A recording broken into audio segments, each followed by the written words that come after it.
Hola, ¿cómo están? Muy buenas tardes, bienvenidas y bienvenidos a Hoy es Noticia, que como cada jornada hacemos desde la sala de redacción de CNN Chile en este ya segundo día de diciembre, en el que les vamos a contar lo más importante y comenzamos en titulares. La situación de los extranjeros irregulares y los derechos humanos se vuelven a tomar la carrera presidencial, mientras Janet Jara sostuvo que no es bueno usar la inmigración como tema de campaña. José Antonio Kast apuntó contra el gobierno. El candidato republicano evitó referirse en otro tema a eventuales indultos a condenados por delitos de lesa humanidad. Caótico desalojo de una toma ubicada en el Cerro 18 en Lo Barnechea. El operativo, que comenzó pasada las 6 de la mañana, deja hasta ahora 3 detenidos y un carabinero lesionado en una mano. Además, fue atacada infraestructura que se usa para el combate de incendios y 2 trabajadoras sociales municipales fueron retenidas y amenazadas. Desde el inicio del año escolar 2026 comenzará a aplicarse la nueva ley que prohíbe el uso de celulares en establecimientos educacionales. La normativa fue aprobada hoy en tercer trámite por la Cámara de Diputados. La medida no solo regirá para estudiantes, sino que también para todos los integrantes de la comunidad educativa. El presidente de Estados Unidos reiteró sus advertencias a Venezuela y aseguró que comenzarán con los ataques por tierra. Donald Trump dijo que el objetivo es acabar con los narcotraficantes.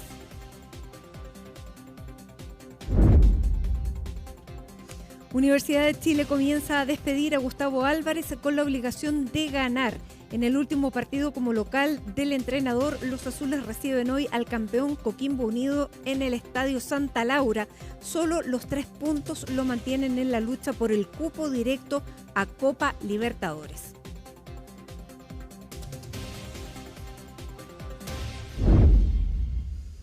Y comenzamos en el Palacio de Gobierno porque hay novedades respecto a diversos temas, pero vamos a comenzar preguntándole a Ivo Goich, que ya lo vemos en pantalla, cuál es la situación migratoria que se está reportando en la frontera norte de acuerdo a las autoridades de gobierno. ¿Cómo estás, Ivo? Buenas tardes. ¿Cómo te va, Matilde? Muy buenas tardes. Otra jornada muy noticiosa acá en el Palacio de la Moneda, pero partamos conversando acerca de un tema que nos ha tenido efectivamente viendo qué es lo que sucede en la frontera norte de nuestro país, específicamente en el paso fronterizo Chacayuta, en la región de Arica y Parinacota, y también lo que sucede un poquito más allá, pasos más allá, en Perú, efectivamente, en la comuna de Tacna, en el paso fronterizo de Santa Rosa. Si hacemos un barrido, Matilde, hacemos una comparación entre lo que sucedía el día de ayer, precisamente cerca a esta hora, a hoy es completamente distinto. Recordemos que el día de ayer mostrábamos imágenes en horas de la tarde donde algunas personas a la fuerza trataban de ingresar a territorio peruano, muchos de ellos inmigrantes ilegales que incluso ocupando a niños de escudo trataban de pasar ahí a la fuerza, y la policía peruana tuvo que, y los funcionarios militares tuvieron que ejercer un tipo de presión y fuerza para que esas personas fueran terminadamente reconducidas hasta nuestro país, en imágenes que daba cuenta de la desesperación que tenían algunos por poder salir y devolverse a sus países de origen. El día de hoy la jornada ha estado mucho más expedita, mucho más normalizada en la frontera entre Chile y Perú. Lo que es cierto, eso sí, Matilde, es que ha existido un refuerzo policial por parte del país vecino. De hecho, no solamente hay policías ahora, sino que recordemos también hay militares, tras decretarse estado de emergencia en la frontera del sur del Perú, pero además fuerzas especiales policiales para apoyar el trabajo de los que ya se encuentran ahí, todo esto a raíz de lo que ocurrió el día de ayer. Llamó la atención en la mañana este reforzamiento, pero es parte de las medidas que se ha tomado desde Perú efectivamente para ordenar la casa, como lo dicen ellos, una frase que nosotros hemos escuchado durante largos años en relación a la migración irregular, y están comenzando a dar resultados, al menos en normalizar este flujo que hay por ahí. Efectivamente hay trabajos que se están realizando entre Chile, entre Perú, y están esperando también que quizás con otros países poder lograr otro tipo de coordinación. Lo cierto es que el día de hoy, Alberto Van Claveren, el canciller, que en el día de ayer sostuvo una reunión vía telemática con Hugo de Sela, el canciller peruano, asistió, fue invitado junto al ministro del Interior Álvaro Elizalde a la Comisión de Relaciones Exteriores del Congreso Congreso, del Senado precisamente, para conversar acerca de esto, para dar a conocer cuáles son las temáticas que se tocaron en la reunión del día de ayer, cuál es el trabajo que está realizando efectivamente el Ejecutivo, las conversaciones que se sostienen también con Perú y el plan de trabajo que se va a adoptar durante las próximas semanas previo a las reuniones que se van a realizar los días 9 de diciembre en Tacna con los servicios consulares y también las policías, y el día 19 de diciembre cuando se vuelvan a conectar los cancilleres Hugo de Sela y Alberto Van Claveren. Habló el canciller, lo hizo desde el Congreso en Valparaíso y estas fueron sus declaraciones durante el día de hoy. Con el Perú hemos tenido una relación muy productiva y muy positiva en términos migratorios, que creemos que es muy fundamental justamente para permitir la salida de personas que tienen la documentación al día de manera fluida, y por otra parte también para contener cualquier flujo migratorio irregular que pueda llegar a nuestro país. Una posible intervención en Venezuela podría agudizar esta situación. ¿Está preparado Chile para una eventual situación de este tipo? Bueno, por supuesto, la verdad es que hay una gran incógnita respecto de qué pueda suceder en el caso del foco de tensión que existe frente a las costas de Venezuela. Quiero decir que estamos evaluando medidas a adoptar, pero lo que nos interesa es justamente que cualquier situación de tensión que ocurra no genere algún flujo migratorio que llegue a nuestro país. Ahí entonces las palabras del ministro Alberto Van Claveren, el canciller, explicando ya la salida de la Comisión de Relaciones Exteriores del Senado, parte de lo que se va a comenzar a implementar y cuál es la situación actual efectivamente en la frontera y el trabajo, Matilde, que se está realizando por parte de nuestro país en coordinación efectivamente con Perú. Quien más temprano abordó esta situación fue el ministro del Interior, Álvaro Elizalde, ante una serie de críticas donde se ha solicitado que el Estado se haga presente en ese lugar, que vayan ministros, incluso que vaya el presidente de la República a monitorear esta situación. Lo que decidió hacer hoy día el ministro Elizalde fue, con números en mano, plantear las cifras que maneja el Ejecutivo, que dice son las de la Policía de Investigaciones en base al mes de noviembre, de los traspasos de personas, el traslado de personas por el paso fronterizo de Zacayuta en Arica, dando cuenta de que los números no indican ninguna anormalidad, algo que llame la atención de sobremanera como para poder generar alarma en la población, que es lo que han dicho desde el Ejecutivo se ha sucedido durante los últimos días. Descartó efectivamente que haya un flujo mayor de migrantes por ahí y además descartó que este llamado, esta cuenta regresiva del candidato presidencial del Partido Republicano y del Partido Social Cristiano, José Antonio Kast, haya o esté haciendo efecto efectivamente en la población migrante irregular en nuestro país para poder salir ante la eventualidad de que él sea el próximo presidente de Chile y cumpla la promesa que ha hecho de comenzar a expulsar masivamente a los migrantes que se encuentran de manera irregular dentro de nuestro territorio. Con números en mano, diciendo que ha bajado un 48% el ingreso de población migrante irregular con el trabajo que se ha hecho efectivamente en la frontera, dando el año donde dice más migrantes irregulares ingresaron, que fue el año 2021. Entre otros datos, fue los que entregó hoy día el ministro Álvaro Elizalde ante la serie de críticas que ha recibido el Ejecutivo por su gestión en esta tensión que se produce en la frontera y a lo largo de estos 4 años. Pasemos a escuchar qué fue lo que dijo el ministro del Interior, Álvaro Elizalde. En primer lugar, es necesario precisar que, de acuerdo a las estadísticas oficiales que están a cargo de la PDI, no ha habido un aumento en los flujos migratorios en los últimos días. El peor año en términos de ingresos irregulares fue el año 2021, antes de que el presidente Boric asumiera su mandato. Más de 56.000 denuncias y autodenuncias que corresponden a personas que ingresaron irregularmente a Chile. Cada país está a cargo de su territorio. Entonces, nosotros respondemos por la parte chilena, y en la parte chilena lo que tenemos desplegado a Carabineros y a las Fuerzas Armadas, y la PDI, que es la que realiza el control migratorio. En lo que respecta a la seguridad del lado peruano, eso le corresponde a las autoridades peruanas. Cada país se hace cargo de su lado, por decirlo de alguna manera.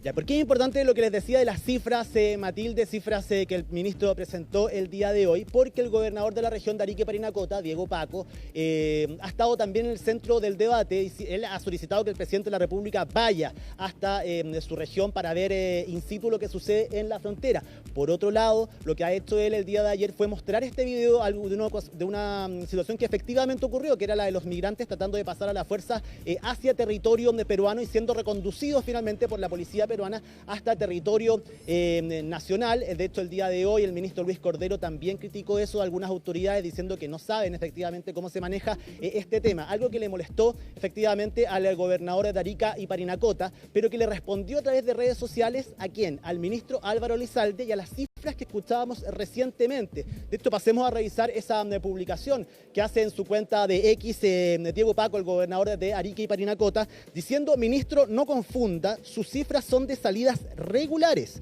Los que acamparon en la frontera de Tacayuta son migrantes irregulares y ellos no hacen fila ni muestran documentos. No están en sus estadísticas, salen de noche, se esconden y pasan, como hizo el sicario en el mes de julio. Esa fue la respuesta entonces del gobernador de Arica y Parinacota, Diego Paco, al ministro del Interior, Álvaro Elizalde, quien presentaba las cifras que maneja el Ejecutivo entregadas por la Policía de Investigaciones y por supuesto el Ministerio del Interior. Este ha sido un tema que ha permeado las campañas presidenciales, donde han hablado muchísimo. José Antonio Kast lo ha hecho también, Janet Jara, han compartido críticas acerca de la gestión del Ejecutivo y críticas en conjunto entre ambos, apuntándose por la problemática de la población irregular en nuestro país. Creo que pasemos a escuchar el debate generado por ambos candidatos presidenciales, José Antonio Kast y también la ministra Janet Jara. Y yo no sé cuántas veces ha ido el ministro Cordero a Arica, Parinacota. Le puedo decir que Diego Paco es nacido y criado en Arica, Parinacota. Yo creo que el ministro no sabe que Arica estuvo aislado en las noches durante casi un año. Porque el ministro, claro, llega en avión a un aeropuerto que tuvieron votado por años, que hoy día incluso sigue con refacciones. Entonces, cuando alguien no conoce y habla desde Santiago, claramente va a cometer errores. Claro, que el ministro me diga cómo es el tema de los niños que cruzan por la frontera siendo usados como pasaporte. ¿Sabrá el ministro que hay abuso de menores en las redes criminales y que usan al mismo niño para pasar varias veces?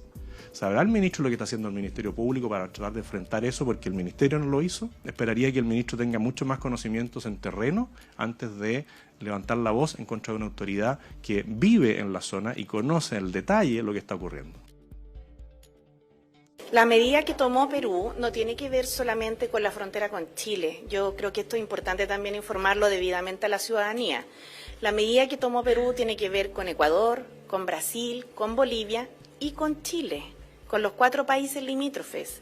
Y tiene que ver con algo que hizo Chile en el 2023, que es reforzar también las fronteras militarmente.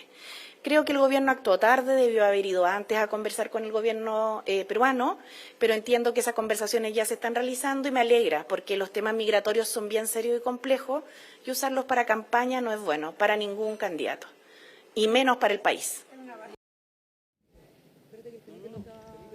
Bueno, ahí Matilde, entonces parte de la discusión que se ha dado durante el día de hoy en relación al tema migratorio, pero tú lo decías, ha sido una jornada muy noticiosa acá en el Palacio de la Moneda y es por eso que me encuentro con el ministro de Vivienda y Urbanismo, Carlos Montes, porque hay noticias, novedades acerca de lo que va a suceder en la mega toma de San Antonio. Recordemos, estábamos a solo 2 días, el 4 de diciembre se cumplía el plazo impuesto por la Corte de Apelaciones de Valparaíso para la orden de desalojo. Bueno, el día de hoy el gobierno ha anunciado un plan habitacional para esa zona y creo que el mismo ministro Carlos Montes, ¿cómo está? Muy buenas tardes. Nos explique en qué consiste este plan y cuál es la decisión que ha tomado el Ejecutivo con la megatoma de San Antonio. Mire, la verdad que tratamos de llegar a acuerdo con los dueños primero y tratamos de que hubiera una solución por la vía de la adquisición del terreno y que también aportaran los vecinos y los pobladores. El precio que puso los empresarios estaba muy por encima de lo que nos permitía las normas que existen y evaluando distintas alternativas, sabiendo que había un riesgo de desalojo masivo, con un alto riesgo para los niños, porque aquí son 10.000 personas, son 4.000 familias, son 3.000 niños que hay aquí dentro del lugar, y pretender un desalojo como ha ocurrido en otros casos en una mega toma de estas características es algo que tiene serios problemas. Bueno, y a partir de lo cual llegamos a la conclusión de que lo mejor era responderle a los propios pobladores que nos habían solicitado un proyecto habitacional, avanzar y construir un proyecto habitacional. Y construir un proyecto habitacional significa urbanización, significa vivienda y significa también terreno. ¿Qué hacíamos con el terreno? El Estado tiene facultad de expropiación.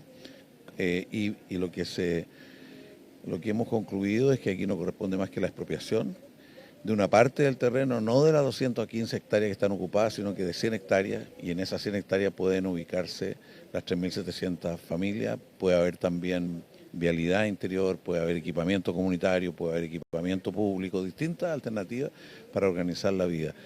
Y nosotros hemos optado por ese camino y estamos trabajando, y lo que hacemos hoy día es anunciar que el proyecto habitacional y a su vez que se va a expropiar el terreno. Ministro, ¿cuál es el rol que van a tener estas cooperativas? Usted decía que son 3.700 personas. Quedan cerca de 400 personas fuera de familias, perdón, fuera de esto. ¿Qué va a pasar con esas personas? ¿Hay un plan paulatino también para lo que va a ser el desalojo? Porque con esto también se cumple la orden de la Corte de Apelaciones. Mire, todas las tomas son graduales, tienen sus distintas etapas. Perdón, todos los desalojos son graduales y tienen distintas etapas. En el caso de las otras familias, nosotros, casi todos los proyectos del Ministerio de la Vivienda parten por una organización de personas que quieren postular a la vivienda. Aquí fueron las cooperativas las que pidieron un proyecto habitacional. Si hay personas que no están dentro de las cooperativas, bueno, o conversan con las cooperativas, pero el proyecto está pensado en aquellas familias que solicitaron este proyecto con las cuales ha estado trabajando. Esta expropiación, esta facultad que tiene el Estado efectivamente para poder realizar esto, el gobierno se hace con este terreno, son para 3.700 personas, son 100 hectáreas. ¿Hay tiempos, plazos estimados en cuánto se podría levantar un proyecto habitacional de esta envergadura, ministro? Mire, una vez que se toma el dominio, o sea que se termina el proceso expropiatorio, el Estado entra a formular, ya se está formulando de hecho el proyecto, o sea, ya hay diseño, hay bosquejo, hay distintas cosas, y a partir de lo cual se tramitan los subsidios correspondientes para la construcción, porque ya se ha expropiado, ya se tiene el dominio y a partir de lo cual viene el proceso de urbanización, que significa hacer la vialidad, construir la vialidad, hacer el loteo, hacer todo lo que corresponde a un proyecto habitacional. Y eso tiene que empezar apenas tengamos el dominio, y el dominio debiéramos adquirirlo en las próximas semanas. Para que quede claro, ministro, no se va a comenzar a desalojar a personas de esta megatoma el mismo día 4 de diciembre, sino que se presenta este plan y de ahí se establece una fecha para comenzar paulatinamente el desalojo. O sea, lo que planteó la Corte fue de que hubiera albergues en el punto 4 a partir del día 4 y a partir de lo cual se empezaba un proceso. Lo que pasa es que el ministro del Interior aquí ha explicado todas las complejidades que tiene a fin de año, en las condiciones de Navidad, pensar en destinar, no sé, una gran cantidad de policías para esto. Eso tiene su ritmo y se planificará con las autoridades correspondientes.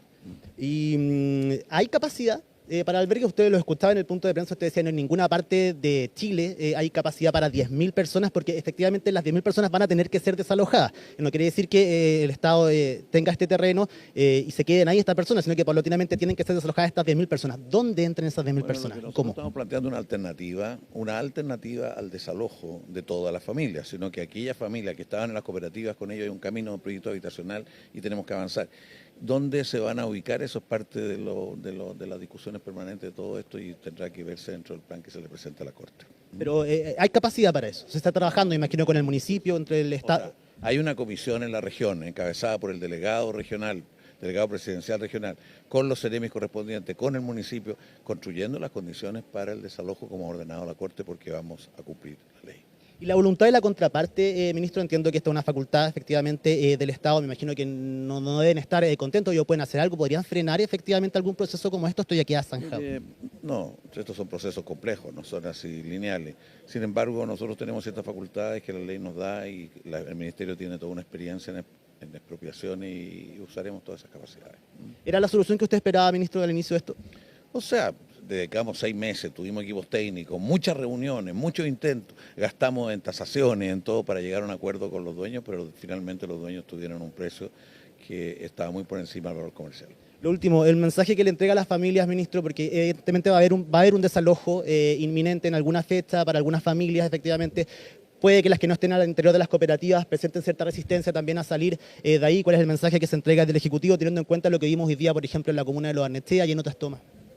Mire, yo lo que podría decir es que nosotros tenemos una gran solidaridad con las familias que están sufriendo el hecho de no tener vivienda, y por eso que la política pública es de construir más viviendas para que haya más soluciones, y en los campamentos buscar que algunos campamentos se localicen y otros se cambien a otros lugares. Hemos estado trabajando, sé que en un país con el nivel de ingreso per cápita que tenemos hoy día, llegando a los $35.000 per cápita, no es razonable que haya tantas familias sin vivienda, y por eso tenemos que discutir las causas, no solo el problema, sino que las causas del problema, porque esto es responsabilidad de todos los chilenos, no un sector político y otro no, es de todos. Ahora sí, lo último. Esto es una situación excepcional. No es que esto pueda llegar a pasar con otro tipo de tomas, tiene que ver con las características particulares de la que tenía el campamento Centinela. Esta es una toma muy grande, que tiene su antigüedad y que tiene una muy buena organización que permite pensar en un proyecto de esta naturaleza. Perfecto. Muchas gracias, ministro, por sus palabras. Ahí está Matilde, el ministro Carlos Montes. Le mando saludos a la Matilde, por supuesto, el ministro Carlos Montes, explicando esta decisión del Ejecutivo dada a conocer el día de hoy. Nosotros lo conocimos algunos minutos antes de que se produjera un punto de prensa, que fue solo hace minutos, donde estaba Álvaro Lizalde, el ministro del Interior, la ministra vocera Camila Vallejo y también el ministro de Vivienda Carlos Montes. La solución que propone entonces el Ejecutivo al quedar muerto cualquier tipo de acuerdo con la contraparte en este problema entre privados, entre los pobladores y también los dueños del terreno, la megatoma San Antonio, que es un terreno que se comenzó a poblar el año 2018, es que el gobierno, a través de sus facultades, decide expropiar 100 de las 215 hectáreas que componen el campamento Centinela y ahí levantar y emplazar un proyecto habitacional para dar solución a 3.700 familias. Estamos hablando de cerca del 90% de las 10.000 personas que viven ahí. Dicen que esta es una situación completamente excepcional, extraordinaria. No existe una toma que tiene este nivel de organización, que se pobló tan rápido y que se tomaron, por supuesto, este terreno. Cumplen, eso sí, Matilde, dicen, con la orden de desalojo de la Corte de Apelaciones de Valparaíso, ofreciendo y estableciendo este plan efectivamente y paulatinamente. Se van a ir informando una vez que la Corte de Apelaciones conozca este plan propuesto por el Ejecutivo, se van a comenzar a conocer los plazos de desalojo, porque hay que decir que las personas que están efectivamente en la megatoma van a tener que comenzar a salir paulatinamente y se va a comenzar por las 115 hectáreas de las cuales el gobierno no va a expropiar, sino que los alrededores, las zonas donde no se puede construir, las laderas, las zonas más difíciles donde hay emplazadas algunas casas y que tiene que ver con las personas, muchas de ellas que no están dentro de estas cooperativas, que es cerca, como te digo, del 90%. Es una noticia que fue dada a conocer hoy día tras no poder llegar a acuerdos finalmente. Se ha hablado de montos, el ministro no lo quiso decir, pero estamos hablando de cerca de 11.000 millones de pesos el valor de este terreno, las diferencias de las tasaciones que han hecho los técnicos de los ministerios de acá daban 0,23 UF por metro cuadrado, las que querían comprar ese valor comercial, lo que ofrecía efectivamente, lo que pedían desde los dueños del terreno era casi el doble de eso, por eso no se pudo llegar a acuerdo, dicen desde el Ejecutivo. Bueno, y finalmente impulsan esta solución y vamos a ver efectivamente cuáles son las reacciones que produce, porque estábamos solamente a 2 días de que se cumpla ese plazo fatal que dictó la Corte de Apelaciones de Valparaíso para dar cuenta del desalojo de la megatoma de San Antonio, María. Sí, para que nos quede claro, el día jueves entonces no se va a producir ningún desalojo, sino que el plan del gobierno es llegar ante la Corte con esta solución. Correcto, eso es lo que la Corte va a revisar, la solución que propone el Ejecutivo, teniendo en cuenta efectivamente lo que significa un desalojo para 10.000 personas. Y eso se va a ir haciendo de manera escalonada, así que ahí vamos a conocer, recién cuando la Corte de Apelaciones conozca esto, Matilde, vamos a conocer el segundo paso, que son las fechas que aún no pueden entregar y que se las quieren presentar primero a otro poder del Estado, desde el Ejecutivo, para dar cuenta finalmente de esto y seguir adelante con el proceso que le van a proponer, por supuesto, a la Corte de Apelaciones, pero el gobierno cumple con eso, entonces termina cumpliendo con la orden de desalojo, pero a la vez también cumpliendo con dar una solución habitacional a las cerca de 3.700 personas compuestas en 40 cooperativas que ya tienen ahorros y que se van a hacer cargo de la urbanización, por supuesto, de ese terreno. Hay una corresponsabilidad ahí. Por lo tanto, estas 100 hectáreas que van a expropiar probablemente sean las hectáreas donde se concentra la mayor parte de las 3.700, un poco más, de familias que hoy están en esta megatoma, ¿no? Correcto, se concentra la mayoría ahí y también es el mejor lugar para construir, el más seguro urbanísticamente también hablando y para brindar las medidas de seguridad, dar vialidad también a todo ese sector. Para eso son esas 100 hectáreas, está calculado, y ahí se van a emplazar el 90% de estas 10.000 personas aproximadamente. Hay que ver si, Matilde, hay dudas y me imagino que eso va a ser un tema muy delicado cuando comiencen a comenzar los desalojos, el tema de los albergues, ver qué tan preparado está la comuna de San Antonio para ir y por cuánto tiempo poder recibir a las personas mientras se emplaza efectivamente esta solución habitacional y qué va a pasar con quienes no están dentro de las cooperativas. Tengo entendido que se les va a invitar de todas formas, se les va a tratar de convencer de poder reunir el dinero necesario y poder ser parte también de los beneficiarios de este plan habitacional que el gobierno ejecuta una vez ya no haber podido llegar a acuerdo con los dueños de este terreno de la megatoma de San Antonio. Claro, pero en definitiva se desalojaría a las personas que están fuera de estas 100 hectáreas que va a expropiar el gobierno y ahí tenemos que saber cuál es el cálculo que hacen las autoridades de cuántas serían esas personas que no serían en ningún caso estas 10.000 personas que hoy habitan el total de la toma, 3.000 niños, dijo el ministro también dentro 3.000, de esa suma.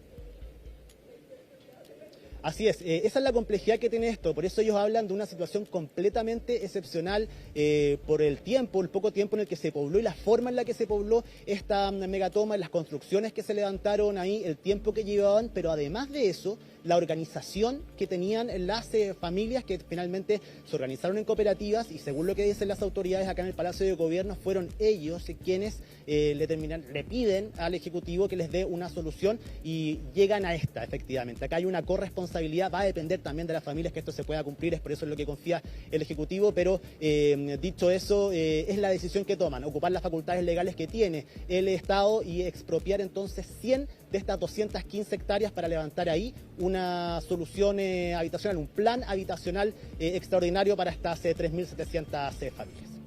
Importante información desde el Palacio de Gobierno, Ivo. Noticiosa tarde, te queremos agradecer este contacto, además con la conversación en directo y en exclusiva ahí con el ministro Carlos Montes, que me imagino que ya a partir de ahora todo el mundo va a querer conversar con él para conocer un poco más de los detalles de lo que va a consistir esta solución que van a presentar ante la justicia. Así que muchísimas gracias, que tengas buena tarde y seguimos en contacto.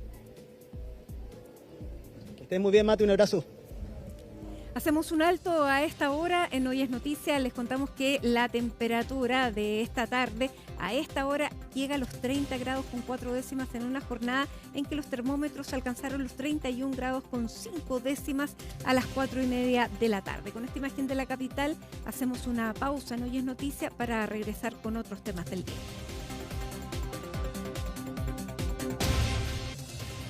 Estamos de regreso en Hoy es Noticia junto a Macarena Román. ¿Por qué? Porque durante esta jornada el presidente Gabriel Boric se reunió con familiares de ejecutados políticos en dictadura en medio de un momento en que el tema de los derechos humanos se ha tomado la agenda por un eventual un eventual indulto a violadores de derechos humanos por parte del próximo gobierno, en el caso de que saliera electo José Antonio Kast. Vamos a conversar con Macarena aquí Román para conocer cuáles han sido las reacciones de los candidatos y de qué se habló el día de hoy, porque también los ex candidatos han dado declaraciones siempre muy felices. ¿Cómo estás, Hola, Maca? Muy buenas tardes. Muy buenas tardes. Un tema que había quedado un poco decantado, ¿cierto?, cuando termina la primera vuelta presidencial, porque más bien los indultos y estos temas sobre derechos humanos los había posicionado, se los había llevado el protagonismo de alguna forma a Johannes Kaiser, ¿cierto? Claro. Y luego que él pierde en la primera vuelta presidencial, no había estado muy en el tapete este tema. Sin embargo, con la franja televisiva, en el primer capítulo de la franja que fue emitida el día domingo a las 20:50 horas, Janet Jara comienza con eso, ni siquiera ahora lo estaba revisando, ni siquiera esperó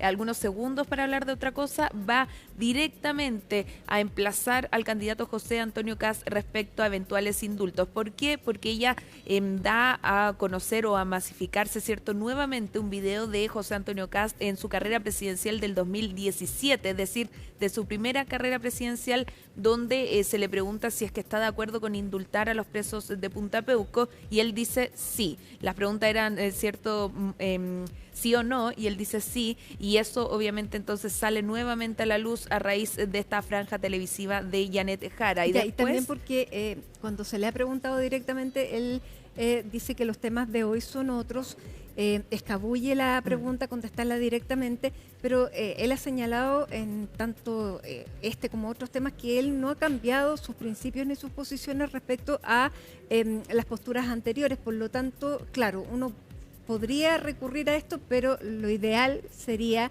saber ahora, poder, claro, conversar con el candidato y que él, luego de todo este tiempo que ha pasado, cuáles han sido sus reflexiones y si mantiene o no la posición.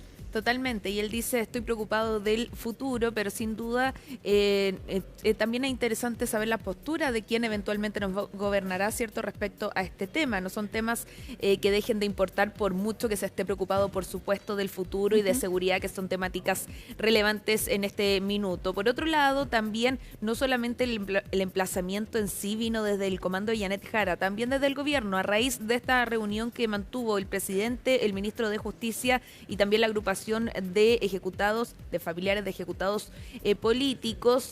Ahí se abordó el tema de plan de búsqueda, pero también el ministro quiso hacer énfasis en que, según el gobierno, y él decía, la postura del gobierno es que si se indulta a personas condenadas por delitos de lesa humanidad, por violaciones a los derechos humanos, para nosotros, decía el ministro, es un retroceso. Y en ese ámbito, José Antonio Kast es que intenta dar esa vuelta, ¿cierto?, en la respuesta, donde dice, yo no le voy a contestar al vocero del comando. Él cataloga, ¿cierto?, al gobierno como la vocería del comando de Janet Jara. Vamos a pasar a escuchar al ministro de Justicia y luego ahondamos más en este tema. Nosotros en términos generales, por cierto, no consideramos que sea un paso que haya que dar. De hecho, todo lo contrario, sería un retroceso y además sería volver a cierta impunidad. El indultar a los criminales de lesa humanidad. Esa es la opinión de este gobierno. La opinión de este gobierno es que cualquier indulto a un criminal de lesa humanidad es retroceder en el largo camino que ha realizado nuestro país para tener justicia, que ha sido un camino largo, lento, doloroso y dificultoso. Y esos retrocesos, nosotros como gobierno no estamos disponibles para que ocurran dentro de nuestro gobierno. Bueno, ahí el ministro de Justicia enfático, ¿cierto?, en este tema. Y también, solo para agregar, Mati, porque se tenían dudas si es que se estaba haciendo los retiros de toldos, de refrigeradores y otros artefactos del centro penal Punta Peuco. Y el ministro reconfirma, ¿cierto?, la decisión de que este penal pase a ser un penal común y corriente y que sí se van a retirar tanto toldos como refrigeradores y otros artefactos, porque se habían ingresado algunos documentos, ¿cierto?, por parte de las defensas de quienes están cumpliendo condena en este recinto para que aquello no sucediera. Sin embargo, el ministro aclaró que eso sí o sí va a suceder, que la Contraloría ya tomó razón de aquel decreto y que finalmente Punta Peuco ya es un centro penitenciario normal. De hecho, que ya hay gente que está cumpliendo delitos distintos a los cometidos por lesa humanidad. Volviendo a este tema y al tema de presidenciales, ¿cierto?, y lo del indulto, vamos a pasar a escuchar la respuesta de José Antonio Kast. Los colegas, ¿cierto?, le preguntaban, ¿pero usted está o no de acuerdo con indultar a quienes están en Punta Peuco o que han cometido delitos de lesa humanidad? Y él decía, a pesar de que se le preguntó 2 veces, Mati, él insistía en que no va a hablar de ese tema, que no le va a responder al comando de Janet Jara y que él está interesado en el futuro. Lo que descarto es contestarle a un vocero de la candidata Jara. Porque lo que hemos visto en su franja es un estilo de hacer política. Ella optó por un camino de confrontación. Yo le pediría al ministro de Justicia que se preocupe de la seguridad de los gendarmes, que se preocupe de por qué entra droga a las cárceles, de por qué hay vulneración de derechos de los presos, de por qué hay celebraciones y fiestas en las cárceles, que se preocupe de las amenazas que han habido a autoridades del Poder Judicial, del Ministerio Público. Claro, porque ahí probablemente no creo que alguien piense o esté en desacuerdo con la idea de preocuparse de lo que está pasando en las cárceles en la actualidad, ¿cierto? Con la seguridad, es un tema que a todos nos preocupa, pero también ¿por qué no referirse a un tema que también es interesante saber las posturas de los candidatos? Por ejemplo, haciendo la contraparte con Janet Jara decía, yo no estoy de acuerdo con estos indultos, y lo decía claramente. Entonces, saber también es de toda lógica saber, y necesitamos también todos conocer la posición de José Antonio Kast, considerando también que podría ser el próximo presidente de nuestro país. Y Mati, también uno podría sacar o inferir de sus declaraciones de este día lunes. Se le preguntó al respecto, porque esta franja donde se hace alusión fue emitida el día domingo. ¿Qué dijo José Antonio Kast? Que es el Senado el que está tramitando un proyecto de ley ingresado por parlamentarios de la oposición que buscan que quienes están cumpliendo cualquier tipo de condenas, pero que estén a punto de morir en situación dificultosa ya de salud, puedan terminar esas condenas en sus hogares. Él dice será el Senado quien evalúe si eso debe avanzar o no, pero que él es partidario que quienes están a punto de morir y no tengan conciencia de dónde están, por ejemplo, o qué condena están cumpliendo, puedan terminar sus últimos días en sus hogares. Es decir, uno podría inferir que él es partidario que las personas que están pagando condena y están en esas situaciones vuelvan a sus hogares. Claro, pero no lo ha dicho claramente. Claro, y en esa situación, por ejemplo, no está Miguel Krasnov. Claro. Que está en buenas condiciones de salud y todavía no cumple los 80 años. Claro. Pero claro, que ha sido como la imagen icónica de esta discusión, quien es, por supuesto, un condenado por distintos delitos, diversos delitos de lesa humanidad durante la dictadura. Más de 1000 años de cárcel debe pagar Miguel Krasnov. Pasemos a escuchar parte de las declaraciones de Janet Jara, quien habla, de hecho, puntualmente sobre esta persona, este condenado, y que permanece en Punta Peuco y que, claro, no tendría en este minuto esa situación de estar a punto de morir. Es muy complejo cuando el candidato Kast dice que se ha reunido con Krasnov y que no cree todas las cosas que se dicen de él. Y encuentro que es complejo porque para ser presidente de gobierno y de Estado en Chile hay que respetar el Estado de Derecho. Entonces realmente creo que es un peligro, al igual como cuando puso en cuestión lo que el Tribunal de la Libre Competencia dijo sobre su asesor Ortiz respecto de la colusión, que se diga que estas son opiniones, o respetamos o no respetamos los fallos de los tribunales. Pero en segundo lugar y de fondo, yo me imagino que al igual que la gente que Krasnov mató, torturó, quemó viva y violó, esas personas también deben haber querido morir en sus casas junto a sus familias. Y ellos no hicieron nada. Así que en mi caso no van a haber indultos. Bueno, y hay temas también que están generando este tipo de polémicas que es muy probable que mañana también se toquen en este debate de Archie, ¿cierto? El primer debate, el primero de dos que van a protagonizar los candidatos presidenciales de cara a la segunda vuelta pactada para el 14 de diciembre. Es probable que se toque tema de fronteras, de seguridad, por supuesto, y también de estos eventuales indultos, porque es de interés obviamente nacional y porque están en la palestra. Quizás ahí José Antonio Kast define una postura más directa respecto a si está o no de acuerdo con indultar a personas como, por ejemplo, Miguel Krasnov. Ahora, la particularidad del debate de mañana es que, claro, ahora se reduce el número de candidatos, pero aumenta el número de periodistas. Son cerca de 7 periodistas los que van a estar ahí preguntando. Representando a las distintas radioemisoras, ¿cierto? Que de componen regiones, por cierto. También. Por ende, bueno, esperamos que obviamente haya espacio para este tipo de preguntas que tienen, por supuesto, relevancia actual. Y por otro lado, también hubo algún tipo de pronunciamiento de tanto el comando de Janet Jara como también de José Antonio Kast. ¿Por qué decimos esto? Porque no solamente son los candidatos que se están enfrentando en este tema, también quienes componen y quienes respaldan estas candidaturas. Desde la arista de José Antonio Kast apelan a superar este tipo de circunstancias o de hechos y que dicen hay que enfocarse en las problemáticas que están presentes en este minuto, que quizás si hay que hablar de indultos se pueda hablar luego de la elección con quien salga electo, porque será él quien defina finalmente entregar o no indultos. Desde el comando de Janet Jara, por el contrario, aseguran que no se puede indultar a personas que hayan sido condenadas por, según ellos, los delitos más fuertes que hemos conocido en la historia de nuestro país. Escuchemos parte de estas definiciones de ambos comandos. A mí me parece muy importante que lo aclare. Yo quiero decir, en esto, no sé, dar un testimonio personal. Yo soy sobreviviente de casa. Muchos de mis compañeros, de mis amigos, son parte de la lista de los 119 desaparecidos. Krasno sabe qué pasó con ellos porque él fue el actor de esa desaparición. Entonces no se merece ningún tipo de indulto. Si indultamos o no a presos por delitos de lesa humanidad, la verdad es que no creo que sea la preocupación urgente de la ciudadanía. Eso se verá en su momento una vez que el proyecto de ley que está en el Senado avance en la Cámara de Diputados, y por supuesto que como Partido Social Cristiano vamos a evaluar el mérito y el contenido de ese proyecto para apoyarlo o rechazarlo.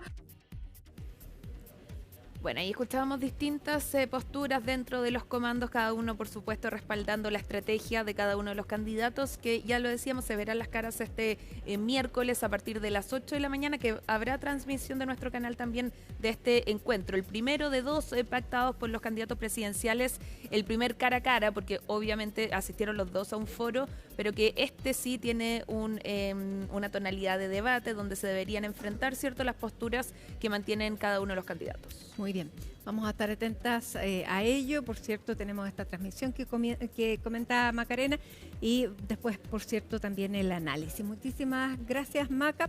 Y nosotros vamos a seguir en política porque en conversación con Tolerancia Cero, la noche de ayer, el fundador y expresidente de la UDI, Pablo Longueira, analizó el futuro de la derecha luego de las elecciones, destacando que Republicanos, fíjense bien, ha rescatado la mística original del partido que fundó Jaime Guzmán. Vamos a conocer los detalles de lo que ocurrió anoche, las declaraciones y las reacciones junto a Colomba Eichholz.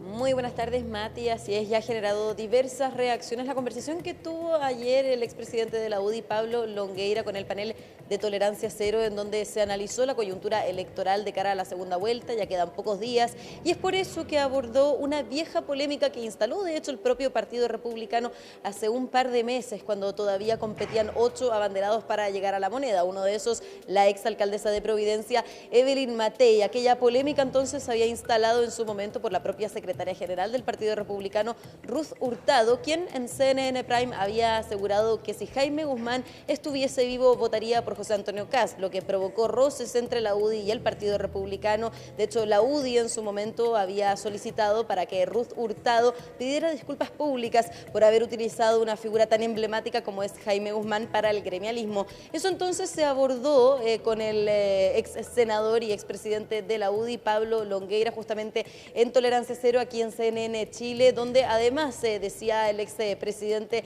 de la UDI, dice que la UDI finalmente, si es que no vuelve a sus principios, si no vuelve a aquellas cosas que la formaron, va a ser succionado por el Partido Republicano. Una fuerte crítica también al sector de la oposición luego de las elecciones parlamentarias y presidenciales, resultados que no fueron los deseados por parte de Chile Vamos, pero sí lo fueron para el Partido Republicano. Así que pasemos a revisar parte del análisis que hizo en este momento tan importante también de la candidatura presidencial el expresidente y fundador de la UDI, Pablo Longueira.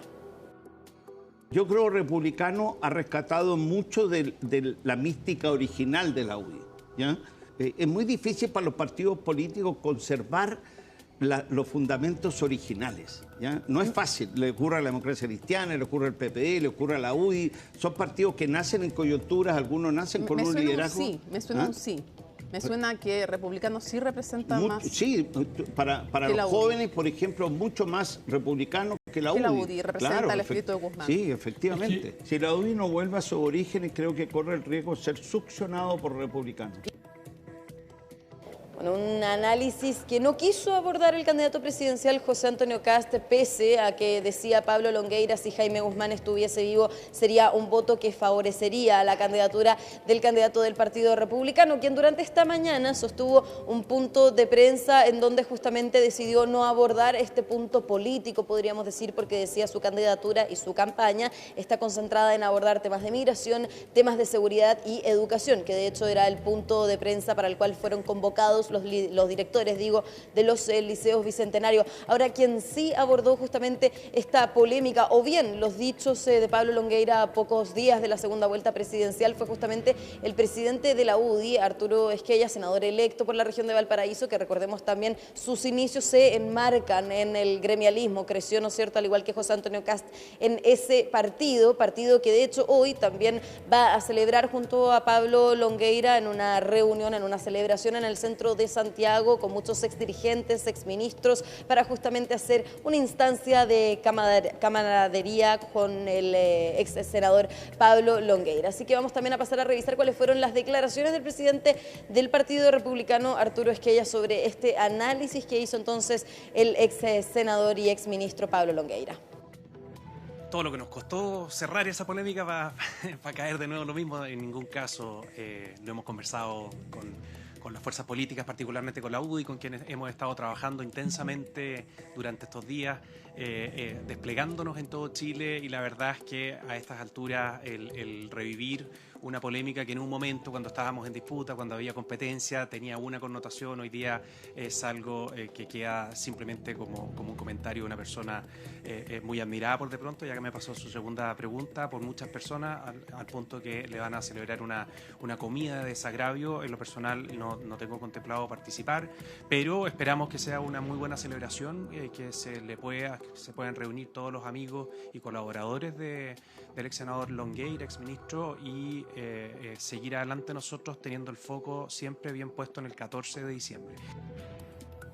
Claro, decían que no van a participar debido a que tienen otros temas en agenda que ya se habían agendado, valga la redundancia, hace un buen tiempo. De todas maneras va a ser una reunión, una convocatoria bastante amplia, como ya decía, donde van a participar ex autoridades, por supuesto también Pablo Longueira, en una instancia ya más pública, porque también decía el expresidente de la UDI ha conversado con algunos diputados electos de ese partido justamente para abordar lo que es el futuro de ese partido en particular. Recordemos que también una de las ideas que ha instalado en las últimas semanas Pablo Longueira ha sido justamente una coalición de toda la oposición que vaya desde el Partido de la Gente hasta el Partido Nacional Libertario, porque también decía, Chile Vamos no es una coalición pese a que se ha tratado de instalar de esa manera, pero que debe ser una coalición amplia de la oposición de cara ya a un eventual gobierno de José Antonio Kast, lo cual también fue abordado en su momento por parlamentarios, miembros de la UDI, miembros también de Renovación Nacional, partido del cual de hecho hay ciertas personas, en este caso la diputada y también senadora electa por la región de Valparaíso, Camila Flores, que están poniendo en duda su militancia en ese partido, que es algo que también ha advertido Pablo Longueira que ocurrirá o ocurriría más bien en partidos de Chile Vamos tales como la UDI. Así que también vamos a pasar a revisar las declaraciones sobre el futuro de este conglomerado en voz del diputado Jorge Alessandri y por supuesto también las declaraciones de la diputada Camila Flores, quien pone en duda su militancia, como ya decía, en Renovación Nacional. Yo creo que es importante que todos los partidos sean predecibles, que la opinión pública, cuando hay tantos partidos políticos, usted tiene que tener ciertas bases, tiene que decir, nosotros somos pro crecimiento económico, somos pro orden público, y en sus votaciones no se puede perder nunca. Y por supuesto que una bancada unida va a ser una bancada mejor apreciada por las personas y más identificada. Los partidos zigzagueantes son los que van a morir, los partidos indefinidos legislativamente, ideológicamente también van a morir. Yo tengo esperanza, mucha esperanza, de que la UDI no es de aquellos y es de aquellos que se va a fortalecer en cambio. No va a ser ni succionado, ni empujado, ni sobrepasado, por el contrario, va a ser visto por el resto como un partido que va a ser de nuevo muy grande. Yo milito en Renovación Nacional hace más de 20 años, no es una decisión que yo pueda tomar de un día para otro, porque es doloroso, pero sin duda siento que lamentablemente ya no es el partido al que entré hace 20 años atrás, y eso hoy día me tiene en un periodo de reflexión importante. Creo también que las próximas elecciones internas de Renovación Nacional pudiesen ser una alternativa, pudiese ser un escenario que uno tiene que analizar. Pero efectivamente es un proceso de reflexión en el cual yo me encuentro y es una decisión que muy prontamente tengo que tomar. Claro, y explicaba también la semana pasada en entrevista con el diario La Segunda que la diputada Camila Flores señalaba que ella no ha cedido sobre los principios que también estaban presentes en su partido, algo similar a lo que ha planteado también Pablo Longueira con este dicho sobre que la UDI tiene que volver a sus bases, a sus principios, de lo contrario va a ser succionado por el Partido Republicano, en un escenario que también es importante, ¿no es cierto?, analizar, no solamente de cara a la elección presidencial, presidencial, sino también a un eventual gobierno de José Antonio Cast, a un eventual gobierno de Janet Jara, es decir, el análisis que se hace sobre los partidos políticos, específicamente en este caso en la oposición, donde el Partido Republicano tiene la bancada más grande de diputados, y si bien le sigue en un segundo lugar la UDI, lo cierto es que vio reducido el número de parlamentarios respecto a la elección de 2021, así que importante también los análisis que se vayan haciendo antes de la elección presidencial como también después de la elección presidencial para ver cómo se va configurando el panorama político. Seguimos atentos a todo ello. Colomba Eichholz, muchas gracias por esta información. Muy buenas tardes. Y hasta ahora vamos a cambiar de tema porque el Congreso logró aprobar algo que para muchos padres y también profesores era un sueño, que se terminara el uso de los celulares dentro de los establecimientos educacionales, eso sí, con ciertas condiciones. Vamos a tomar contacto con Stephanie Zamora desde Valparaíso para conocer más detalles de esta iniciativa legal que ya se convierte en ley. ¿Cómo estás, Steffi? Hola Matilde, ¿cómo estás? Buenas tardes. Sí, un proyecto que finalmente ve la luz acá en la Cámara de Diputados luego de ser discutido durante varios días en la parte del Senado, una vez que se realizaron entonces las acotaciones más importantes a este proyecto que prohíbe el uso de celulares en las aulas de clase durante los periodos en cuanto se encuentran en clases mismas estos alumnos. La medida va a ser tomada para alumnos de educación básica, media y también preescolar, que señalaba el ministro Cataldo, quien fue el encargado obviamente de estar presente en esta ley que se despachó durante la jornada de hoy, que esto es uno de los temas más importantes con respecto a la educación misma, luego de los problemas que se pueden generar cognitivamente hablando de los estudiantes al no estar presentes y totalmente en la clase, ya que prácticamente los niños estaban desconcentrados en cuanto a los celulares, ya sea a notificaciones,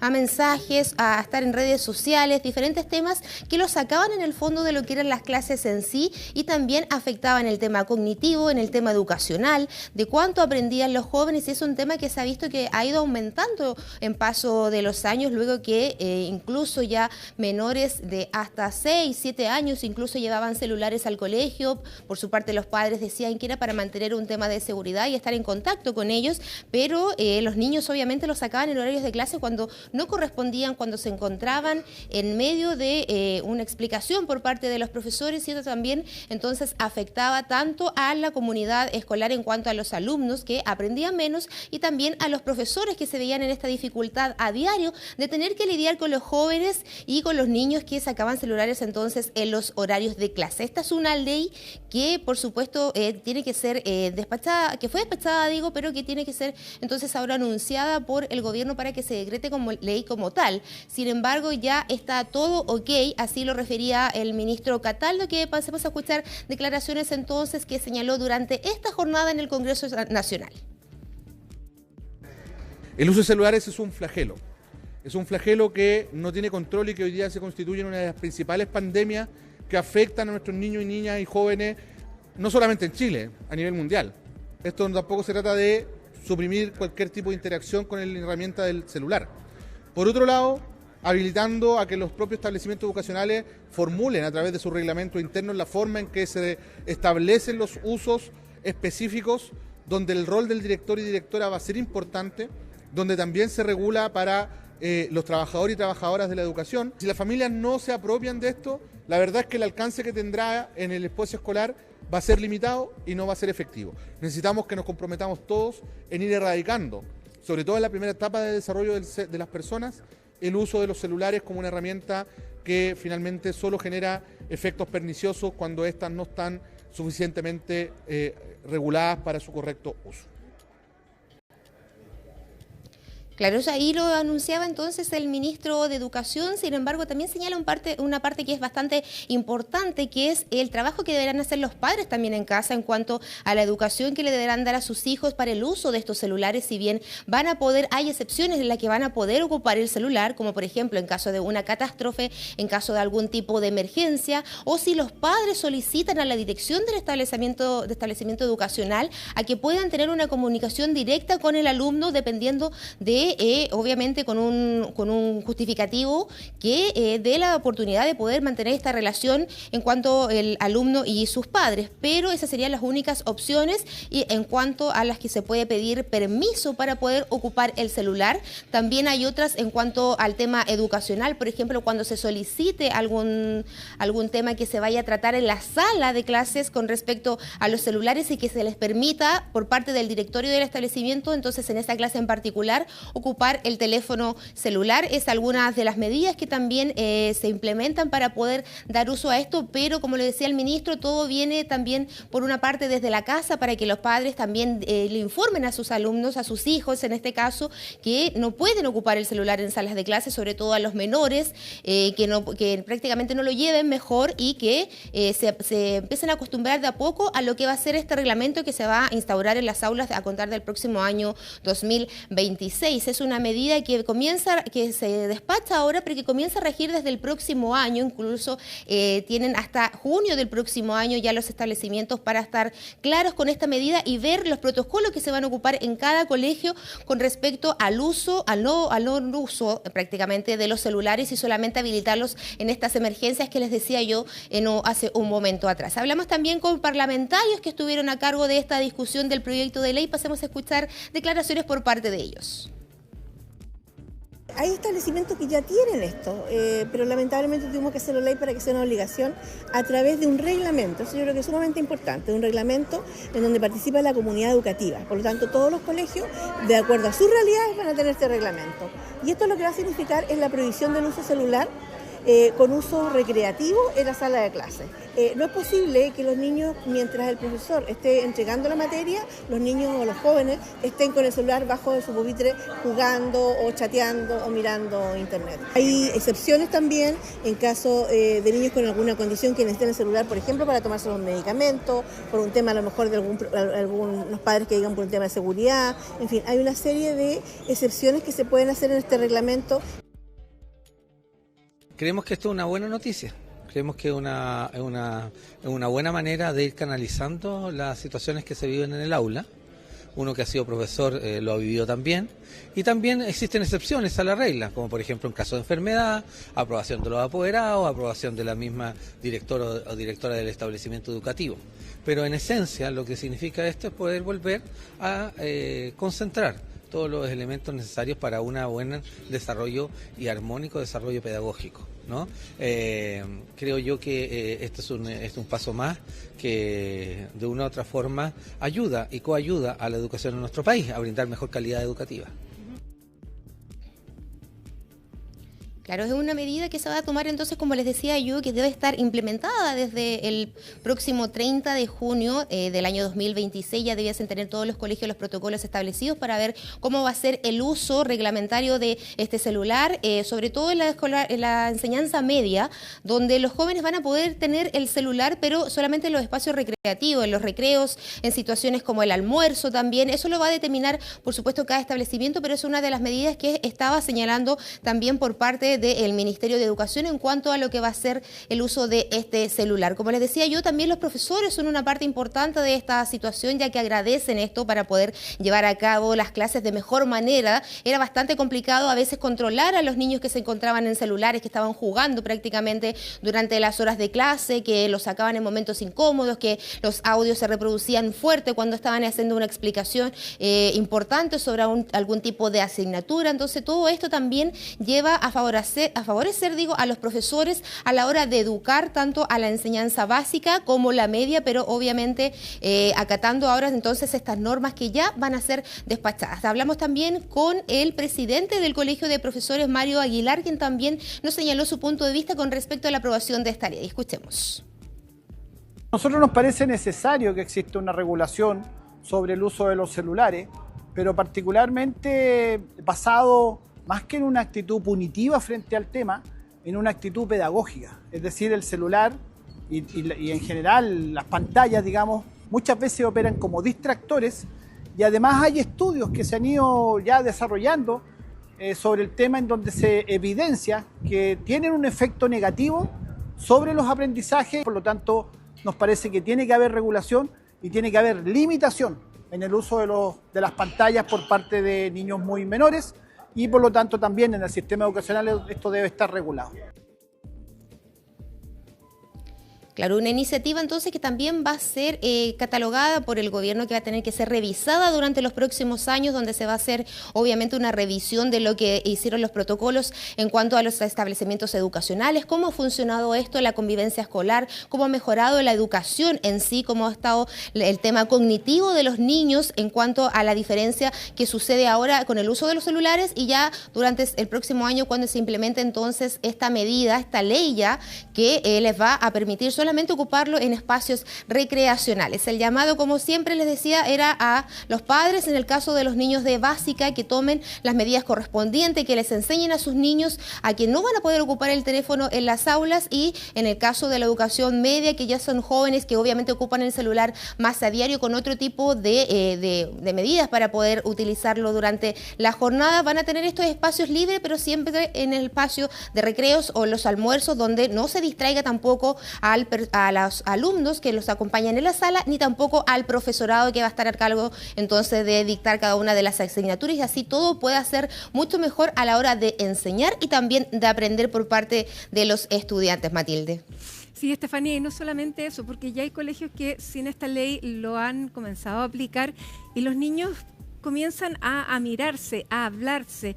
Los más chicos a jugar en el recreo, a jugar actividades físicas que hasta ahora habían sido suplidas por también estar jugando en el teléfono. Comienzan a jugar fútbol, comienzan a jugar voleibol, los típicos juegos que teníamos nosotros cuando éramos pequeños y que no existían los celulares, y también el conversar cara a cara, tener ese tipo de relaciones que durante el último tiempo se han diluido ahí en las redes sociales. Así que sirve para enfocarse, para aprender mejor, no distraerse, pero también para generar vínculos y generar empatía. Así que vamos a ver ya los resultados en un tiempo más. Muchísimas gracias por esta información, Estefanía, a esta hora de la tarde. Que tengas una buena tarde, un buen resto de día, y precisamente nosotros nos vamos a una pausa con imágenes de la región de Valparaíso, donde hasta ahora hay 18 grados de temperatura, cielos que ustedes lo ven absolutamente despejados. Ya regresamos.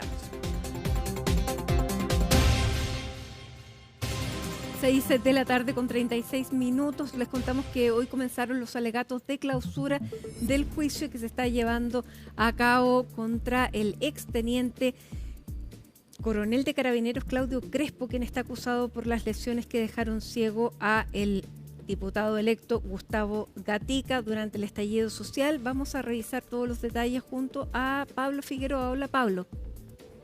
Así es, buenas tardes. Ya un juicio que ya comienza a entrar a su etapa final, porque claro, fue el 8 de noviembre de 2019 el día en que Gustavo Gatica perdió la vista, y se busca llegar a los responsables o a la persona que está acusada de ser el responsable de esa acción. Cristian Crespo, exfuncionario de Carabineros, quien trabajaba en el sector de Carabineros de Chile, básicamente en la calle Carabineros de Chile, en la intersección entre Vicuña y Maquena, lugar donde esa tarde del 8 de noviembre de 2019 se le involucre, se le acusa por parte del INDH y por la parte de la familia de Gustavo Gatica de haber sido él el responsable de la pérdida del ahora diputado electo. Han sido ya un año de un juicio que comenzó el 4 de noviembre de 2024 y que bueno, ya comienza a llegar a su etapa final con estos alegatos que comenzaron hoy para continuar el próximo 11 de diciembre. Han sido más de 50 sesiones las que se han llevado a cabo entre básicamente los relatos. Quizás el momento más conmovedor para muchos fue el de agosto pasado, cuando Gustavo Gatica por más de 3 horas relató lo que recuerda de esa tarde. Estamos escuchando al mismo Gustavo Gatica, quien esta mañana fue el cuarto juzgado de garantía, básicamente para esta última sesión, básicamente estas sesiones de alegatos finales, antes de conocer si es que hay condena o no, y si es que se encuentra a la persona que está acusada, se le encuentra culpable de estos delitos, básicamente. Y así que escuchemos primero a la víctima, a Gustavo Gatica, quien estuvo esta mañana y ahí en los micrófonos de CNN Chile nos comentó la visión que tiene, si es que se va a lograr llegar a buen final, se hará justicia. Para él, por lo menos, responde Gustavo Gatica. Me siento bastante confiado, creo que ha sido un proceso largo, pero eso también habla de que ha sido un proceso responsable, serio. La Fiscalía en conjunto con la PDI, que fue la policía encargada de investigar, han hecho un trabajo súper responsable que la investigación tardó casi 5 años. Y eso habla de la calidad de las pruebas, de lo robusto que es la propuesta, entonces estoy muy esperanzado y muy confiado del proceso. Mi caso se transformó en un caso bien simbólico. Yo he recibido relatos de otras víctimas de violación a los derechos humanos que me han dicho que ellos en algún momento al recibir yo justicia, ellos reciben un poco de reparación. Entonces yo les quiero mandar un mensaje de fuerza, de esperanza, de que aquí estamos trabajando por justicia y por garantías de no repetición. Ahí escuchamos a Gustavo Gatica esta mañana en la comuna de Santiago, el diputado electo, pero bueno, básicamente, ¿qué es lo que pide la Fiscalía durante más de este año de lo que ha durado este juicio desde el pasado noviembre de 2024 a la fecha? Han mostrado videos, básicamente hay imágenes, hay relatos, declaraciones, como decíamos, más de 50 sesiones donde se han escuchado diferentes relatos para lograr conseguir una pena de 12 años por el uso desproporcionado de la fuerza en su labor básicamente de exfuncionario de Carabineros por parte de Crespo. ¿Qué es lo que dice la defensa? Pero primero, partamos escuchando a la Fiscalía con respecto a esto, a lo que si están satisfechos o no con este más de año que ha durado este juicio, y sobre todo ya en estos alegatos finales, que ya es lo último que podrán hacer para lograr convencer a la justicia de que el señor Crespo básicamente es culpable de la pérdida de visión de Gustavo Gatica. Escuchemos a Jimena Chong de la Fiscalía. Los alegatos de apertura tienen efectivamente un orden, principian las partes acusadoras, el Ministerio Público.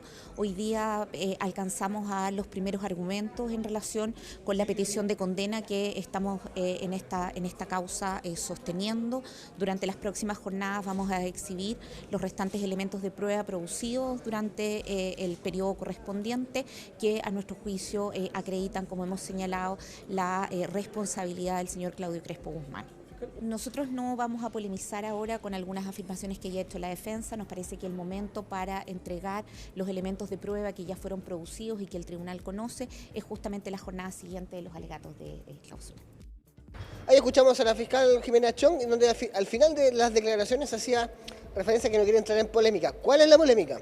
Que la defensa, la teoría que maneja la defensa, es que básicamente los balines que salieron no fueron del arma del acusado, básicamente, sino de otro exfuncionario de Carabineros. Por ende, de hecho, esa es la tesis principal de la defensa. Por eso, pero entremos más en detalle. ¿Qué dijo la defensa hoy día? Cuando aún todavía faltan sus alegatos finales, esto dijo el abogado del señor Crespo. Nosotros estábamos muy tranquilos. Ustedes escucharon el alegato de clausura de la Fiscalía y no sé si ustedes pudieron tener claro por qué Claudio Crespo es responsable de las lesiones de Gustavo Gatica. Ustedes pueden transmitirle a sus oyentes cuáles fueron los elementos que mostró la Fiscalía hoy en su primer día de alegato de clausura, que es el más fuerte. No sé si a ustedes les quedó claro por qué Claudio Crespo es el responsable de las lesiones. Nosotros estamos muy tranquilos y vamos a explicar nuestros fundamentos justamente cuando empecemos los alegatos de clausura. Hoy es el día de la Fiscalía y también obviamente vino la víctima.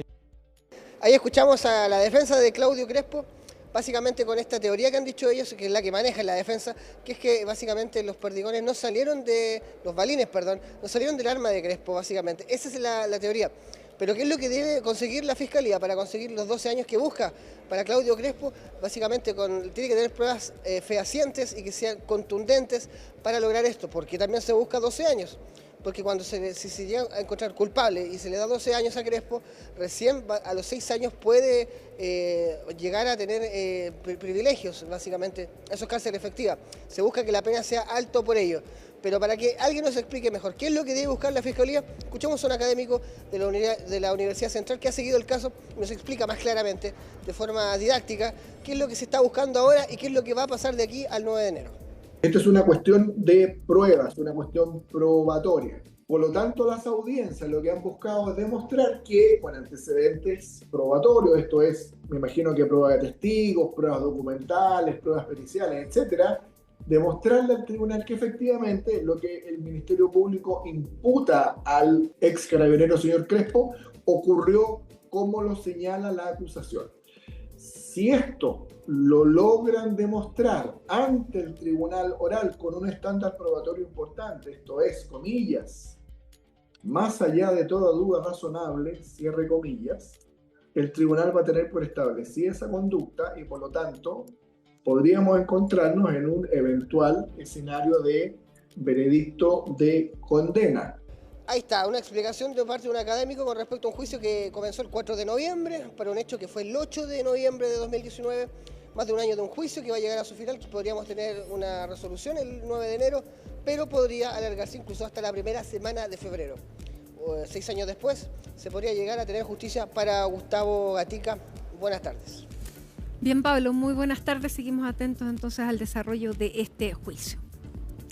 6:44, le contamos que 2 trabajadoras sociales fueron amenazadas de muerte y mantenidas dentro de una vivienda en el Cerro 18 mientras se realizaba un desalojo de una toma del sector. Esto se suma a diversos otros incidentes que dejaron a 3 personas detenidas y un carabinero con lesiones leves.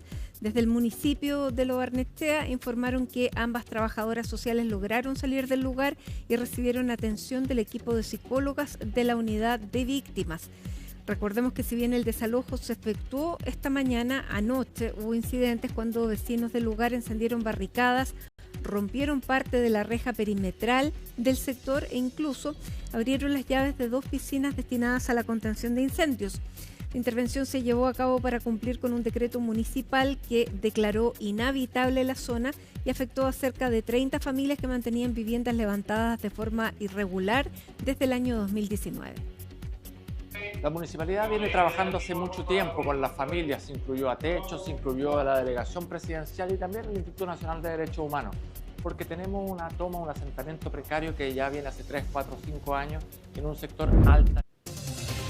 Bueno, ya lo sabemos, se acerca Navidad y frente a esta fecha el llamado a las autoridades es a preferir las compras de regalos y de adornos navideños en el comercio establecido para evitar elementos que puedan hacer daño a la salud o que puedan generar incendios. Vamos a tomar contacto con Valentina Nieto para conocer más de esas recomendaciones. Hola, Valentina.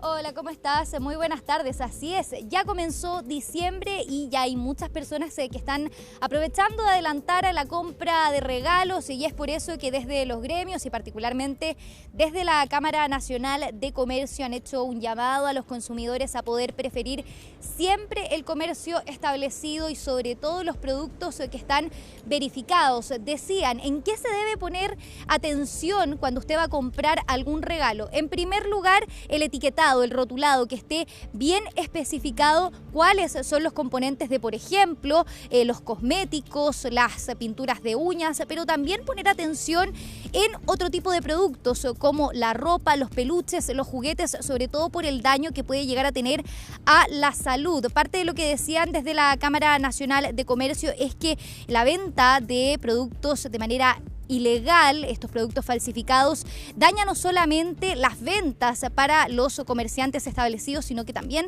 como decíamos antes, puede tener un fuerte impacto en términos de salud y la idea es pasarlo bien en estas fechas y no tener dolores de cabezas por impactos que puedan haber a futuro. Escuchemos parte de lo que decían durante esta jornada desde la Cámara Nacional de Comercio y también desde aduanas a propósito del reforzamiento del trabajo de fiscalización que se va a llevar a cabo en el mes de diciembre. Escuchemos. Por supuesto que existe una merma en materia económica, pero también hoy día, como lo dice nuestra encuesta de Navidad, los consumidores están viendo cuál es el peligro que comienzan a generar estos espacios donde el comercio ambulante está presente. Mucha inseguridad, dábamos a conocer cuáles eran los riesgos hoy día de consumir productos que estén dentro de este tipo de establecimientos, productos que no cuentan con etiquetado, que no cuentan con resolución ni garantía. Por supuesto que el llamado también a los consumidores en esta fecha importante a tener en consideración este tipo de factores cuando hablamos de una compra segura, una compra de verdad en este tipo de establecimientos. Lo importante es poder identificar la información en el etiquetado de cada uno de los productos, además de, por supuesto, considerar la compra en un comercio formal, en un comercio establecido que sí entrega esas garantías. Ya aumentamos de enero a octubre en un 5% en hallazgos en comparación al año pasado y por supuesto vienen meses intensos en donde nuestros funcionarios no solamente están controlando en las fronteras, puertos, aeropuertos, marítimo, terrestre o aéreo, sino que también en los locales y bodegas donde pueden estar almacenadas estas mercancías. De lo que llevamos en el año, de enero a octubre, ya llevamos más de 7 millones de productos incautados en 1.400 operativos de fiscalización, en los que mayoritariamente la ropa y los artículos como juguetes y perfumería son los que más se intenta ingresar de manera falsificada. Bueno, importante entonces este reforzamiento que se va a llevar a cabo desde aduanas desde el mes de diciembre. Ha habido un trabajo intenso que se ha realizado en este año 2025. De hecho, se hablaba de al menos de 7 millones de productos que han sido decomisados desde enero hasta octubre de 2025, y durante este mes de diciembre se va a reforzar el trabajo precisamente para sacar de circulación aquellos productos falsificados que puedan tener este impacto en la salud. Hay preocupación en particular por estos cosméticos que se han vuelto también populares en el último tiempo, de origen asiático, y en donde hay especial atención en los productos que son falsificados. Productos, por ejemplo, como cremas, pinturas de uñas, también distintos maquillajes que se han ido comercializando. Importante, al igual que los otros productos, fijarse en el rotulado para verificar cuáles son los componentes y sobre todo si es que están verificados por las autoridades chilenas. Escuchemos aparte de lo que decían también desde el gremio de los cosméticos a propósito de la venta de estos productos de manera ilegal en nuestro país de cara a las festividades y a la Navidad. Escuchemos. La información más importante es comprar productos absolutamente originales, que tengan rótulo en español, que tengan registro sanitario, que se identifique claramente quién es el importador, porque efectivamente al desconocer los ingredientes que pueden tener los productos pueden generar daños a la salud ocular, a la piel, etcétera. Por lo tanto, realmente es muy importante la educación del consumidor, más allá de que nos unimos como gremio a los distintos controles, las distintas denuncias, pero el consumidor es el que tiene la mayor responsabilidad de comprar en lugares formales, exigir la boleta y que no los engañen. Bueno, y las recomendaciones entonces: a preferir el comercio formal, los productos verificados, gastar un poquito más de plata, pero evitar cualquier efecto que se pueda tener, sobre todo a la salud. Lo barato muchas veces sale caro, así que la recomendación es a fijarse, gastar lo que sea necesario para evitar cualquier tipo de daño posterior, sobre todo en estas fechas que deben ser siempre de celebración. Bien, muchísimas gracias. Anotadas todas las recomendaciones. Valentina Nieto ahí con temas importantes a la hora de hacer las compras navideñas. Y que nos despedimos con esta imagen y los cielos despejados en la capital con 28 grados a esta hora y 7 décimas, pero mañana, recuérdenlo, 33 grados se esperan para el día miércoles, tercer día del mes de diciembre. Hasta mañana.